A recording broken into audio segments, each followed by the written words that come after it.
राधे राधे दोस्तों, आप सभी का स्वागत है कार्तिक मास महात्म्य की अध्याय 9 की पुण्य कथा में। यह कथा स्वयं भगवान श्रीहरि विष्णु द्वारा नारद जी को कही गई है। आइए श्रद्धा और भक्ति से इस अध्याय को सुनते हैं। कार्तिक महात्म्य अध्याय 9। भगवान विष्णु नारद जी से कहते हैं। भगवान श्रीहरि कहते हैं, हे नारद, अब मैं तुम्हें नवम अध्याय सुनाता हूँ, जिसमें कार्तिक मास के व्रत की महिमा का विस्तार से वर्णन है।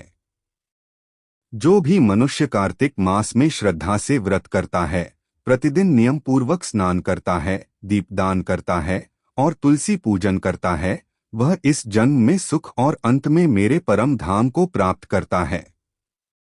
एक पुण्य कथा, ब्राह्मण और ब्राह्मणी की कथा। एक समय की बात है, एक विद्वान ब्राह्मण और उसकी धर्मपरायण पत्नी एक नगर में रहते थे।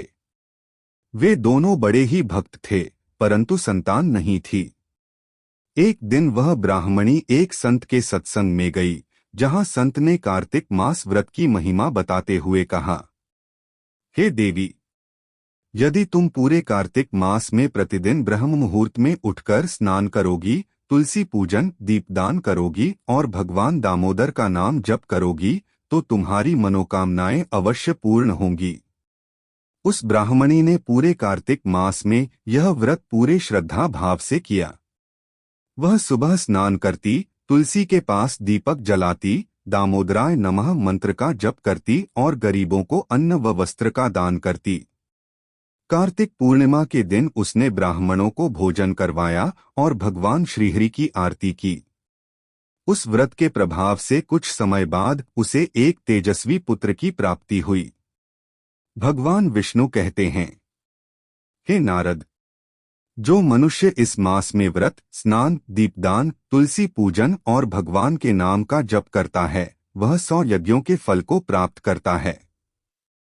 जो इस अध्याय को श्रद्धा से पढ़ता या सुनता है, उसे सहस्त्र गौदान का फल मिलता है।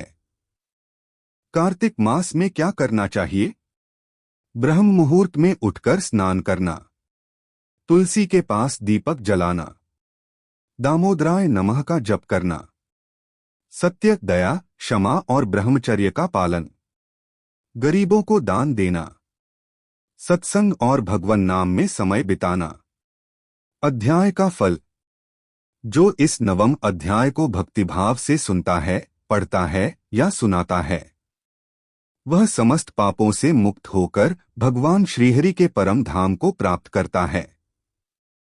आपने इस पुण्य कथा को श्रद्धा से सुना, इसके लिए बहुत बहुत धन्यवाद।